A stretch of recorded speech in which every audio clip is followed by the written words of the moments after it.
Good morning students. देखो आज जो है हम 3D के जो कुछ अपने जो 11.2 एक्सरसाइज चल रही थी उसके कुछ क्वेश्चन करने चल रहे हैं। तो मैं फिर से बता रहा हूँ आपको, इसके आइडेंटिटी जो है फॉर्मूले जो मैंने कल आपको लिखवाया उनको आप अच्छे से दिमाग में सेट कर लो। ठीक है, तो खास बात नहीं है, उसमें 3-4 क्वेश्चन ही आपकी इंपॉर्टेंट है और 3-4 फॉर्मूले ही हमने ठीक ठाक से हैं। जो कॉस थीटा एंगल वाला था वो आपको पहले से आता है, एक डिस्टेंस वाला फॉर्मूला है और एक लाइन के दो फॉर्म है। अगर आपको एक पॉइंट और पैरेलल वेक्टर गिवन है तो क्या होगा, और दो पॉइंट गिवन है जिससे पास होने वाली लाइन की इक्वेशन निकालनी है तो वो आपका क्या होगा। ठीक है, तो वो दोनों चीज आपको पता होनी चाहिए।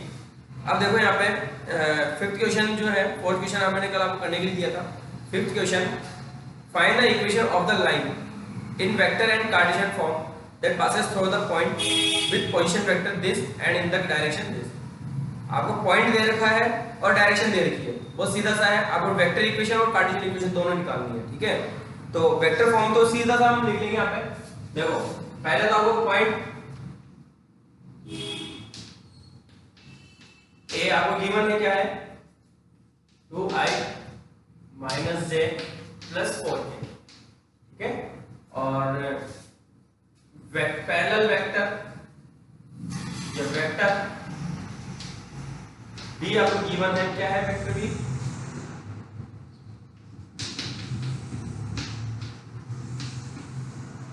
ये आपका वेक्टर बी है। ठीक है, हमें लाइन की इक्वेशन, लाइन का वेक्टर निकालना है, आर का वेक्टर निकालना है, तो क्या होता है vector A plus lambda B.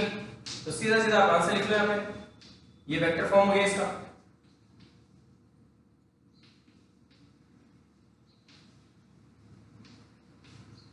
ठीक है, वो हो जाएगा, वैल्यू पुट कर दो 2i - j + 4k plus lambda B की वैल्यू ये है आपकी।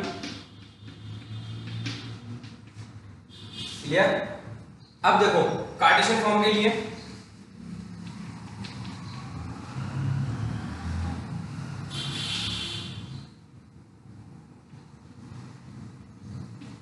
क्या हो जाएगी कार्टेशियन फॉर्म, कार्टेशियन फॉर्म है हमारी x - x1।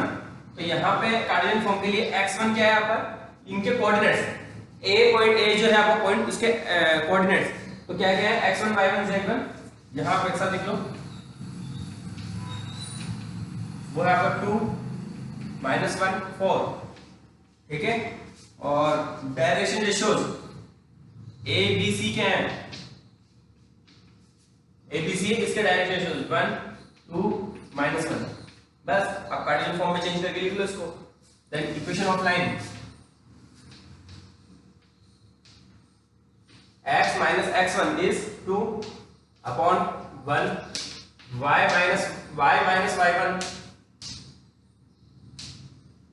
तो वो आपका -1/2 इक्वल्स टू z - 4/-1।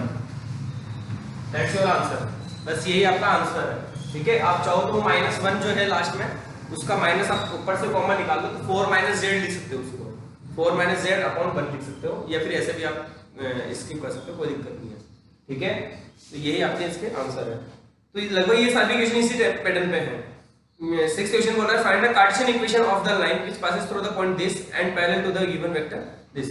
एक पहले से लाइन गिवन है, उसके पैरेलल है, एक पूरी लाइन गिवन है, तो उसका जो ये पैरेलल वेक्टर है b, वो दोनों का सेम होगा। ठीक है, मतलब ऐसा है कि इस लाइन, ये जो लाइन अपने निकाली, इसके पैरेलल जितनी भी लाइंस होगी, इसके पैरेलल जितनी भी लाइन होगी उनमें पॉइंट अलग अलग होगा। फॉर एग्जांपल जैसे ये लाइन है, इसके पैरेलल मैंने लाइन ड्रॉ की। ठीक है, तो ये b जो है वो क्या बताता है आपको, डायरेक्शन बताता है ओनली। ये b जो है वो क्या बताता है, डायरेक्शन। तो डायरेक्शन दोनों की सेम है। ठीक है, इसकी भी वही है, इसकी भी वही है, इसकी भी वही है, इन सब लाइन की डायरेक्शन सेम है, तो b वेक्टर तो सबके लिए वही रहेगा, सभी लाइन के लिए। लेकिन पॉइंट अलग अलग हो गया, क्योंकि ये पॉइंट से ये ही पास हो रही है, ये वाली पास नहीं हो रही है, तीनों बाकी पास नहीं हो रही है, तो पॉइंट अलग अलग है सबके लिए। तो ये पॉइंट होगा वो सबके लिए अलग अलग होगा, लेकिन पैरेलल वेक्टर्स के लिए ये b की जो वैल्यू है वो सबके लिए सेम रहेगी। ये ध्यान रखना है हमारे को।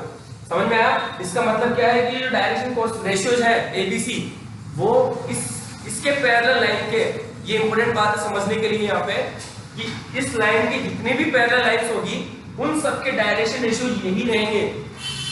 समझ में आ गया?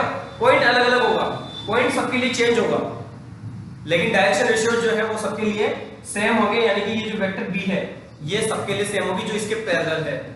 ये बात ध्यान में रखनी है आपको बस। इसके पैरेलल जितनी भी लाइन है उनका डायरेक्शन रेशियो यही रहेंगे और पॉइंट अलग अलग होगा। ये इंपॉर्टेंट बात है, ये इंपॉर्टेंट चीज है जो आपको बार बार आपके कहीं ना कहीं क्लिक होगी, तो इसको समझना है। तो इसी तरह से आपका जो 6 चैप्टर 6 जो क्वेश्चन है आपका, उसमें पॉइंट अलग दे रखा है और डायरेक्शन रेशियो जो नीचे जो पहले वाली इक्वेशन है उसे हम यूज करेंगे। ठीक है, तो यहां लिखोगे आप 6 क्वेश्चन है वो।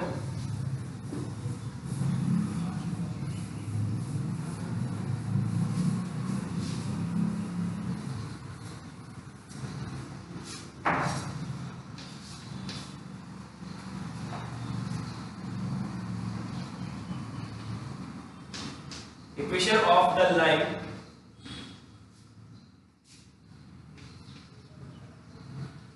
passes through the point -2, 4, -5 and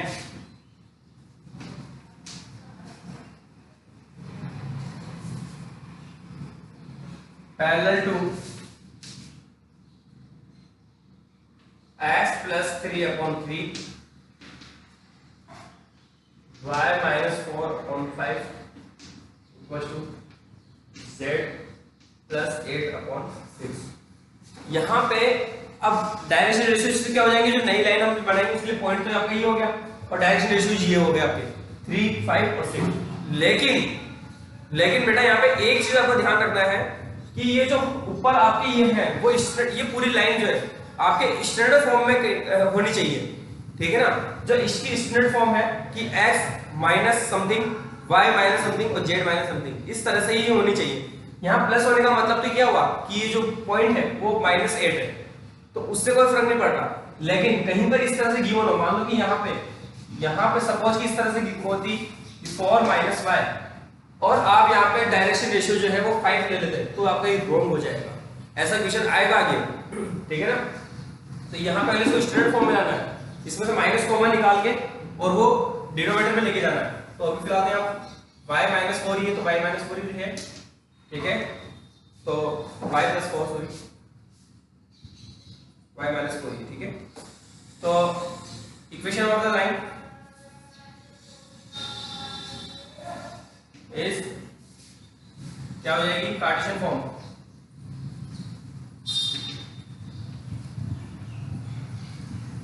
x minus x1 upon a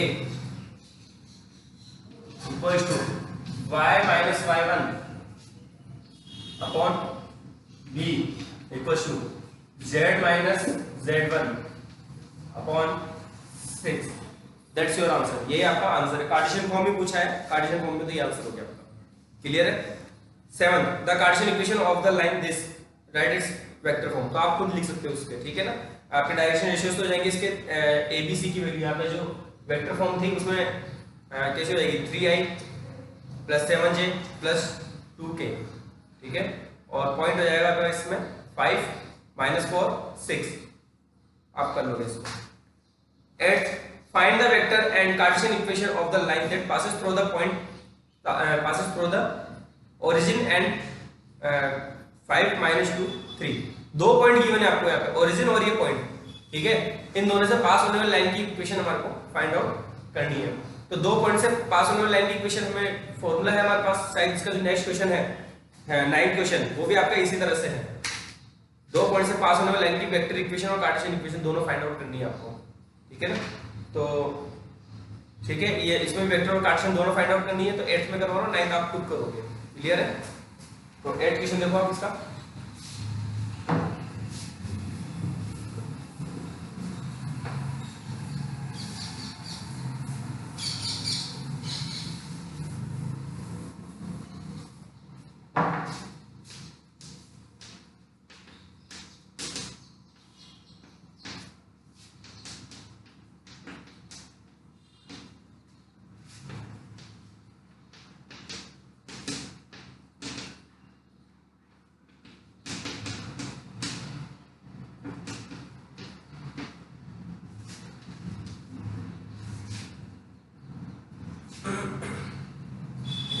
ये आपके दो पॉइंट हो गए, ठीक है। तो सीधा से vector equation of the line, vector equation of the line passes through vector A and vector B, ठीक है। क्या हो जाएगी, r equal to a plus lambda b minus a, clear है, यही होती है। तो r equal to vector a क्या आपका 0i plus 0j plus 0k plus lambda b minus b क्या है आपका, ये है 5i minus 2j plus 3k, ठीक है, minus 0i plus minus 0j minus 0k, ठीक है। तो r की वैल्यू जाएगी, देखो ये वाला पार्ट आपका 0 है, वो भी 0 है, तो आपका ओनली हो जाएगा लैम्डा इनटू दिस, बस यही आंसर है, ठीक है। और इसी का कार्टेशियन फॉर्म यहीं पे लिख लो आप, Cartesian form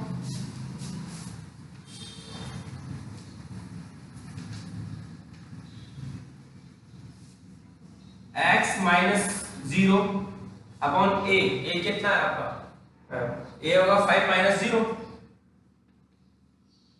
equal to y minus 0 upon minus 2 minus 0 equal to z minus 0 upon 3 minus 0।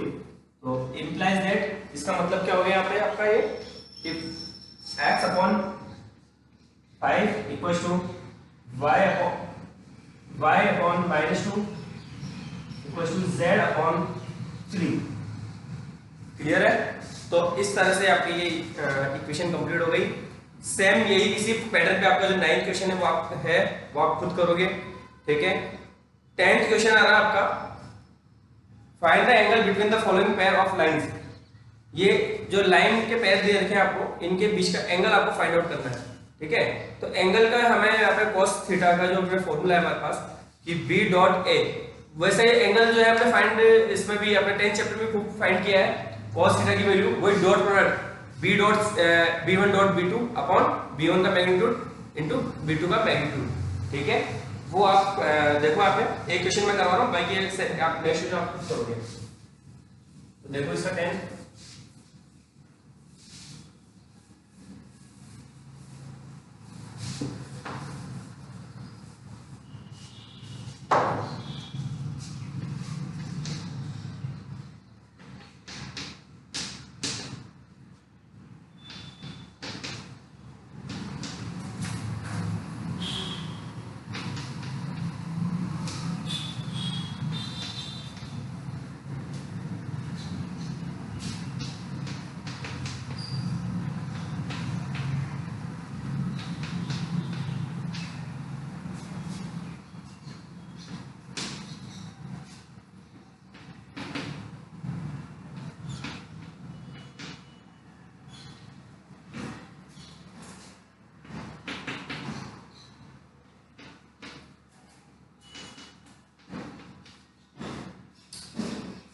ये आपकी इक्वेशन हुई, इन दोनों के बीच का आपको एंगल फाइंड करना है, ठीक है।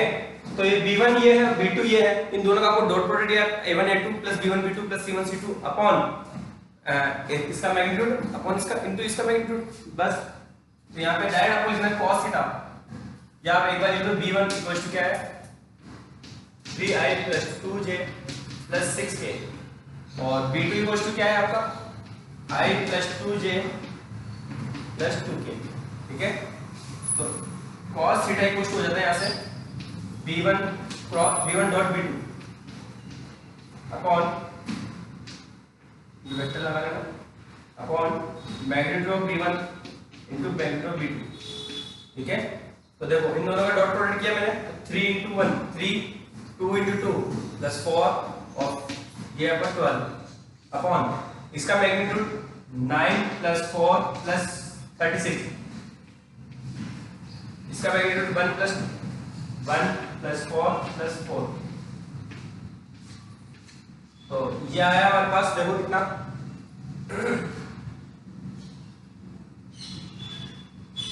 ये आया हमारे पास 3 प्लस 4 7 7 प्लस 19 अपॉन यहां से आ रहा आपका ये 9 इंटू यहां से आ रहा आपका 3, ठीक है, कहीं कोई मिस्टेक तो नहीं है, ठीक है। तो बस यही आपका आंसर हो गया 19 अपॉन 27। तो cos theta equal to 19 upon 27 and theta equal to cos inverse 19 upon 27। That's your answer, यही आपका आंसर है, ठीक है। तो इसी तरह से इसका जो सेकंड क्वेश्चन है वो आप खुद करोगे इसका सेकंड पार्ट, और इसके बाद जो है 11 क्वेश्चन से मैं आपको कल करवाता हूँ। आज 10 तक आपको कंप्लीट करना है, ठीक है। वैसे भी आप 11 भी आप कर सकते हो, 11 में भी आपको एंगल ही फाइंड आउट करना है, ठीक है। तो जो यहाँ पे ABC की वैल्यू है यानी वेक्टर A, ये वेक्टर B और वेक्टर B1 और B2, वो आपके ये इनके डिनोमिनेटर पार्ट में जो गिवन है उन्हीं को हमारे को लेना है, ठीक है ना। ये 2 11 का जो फर्स्ट है 2 5 -3, तो ये 11 क्वेश्चन भी आप खुद ही करोगे, ठीक है। 10 11 तक आपको करना है, एंगल फाइंड आउट करना है, बाकी 12 से मैं आपको कल करवाता हूँ, ओके।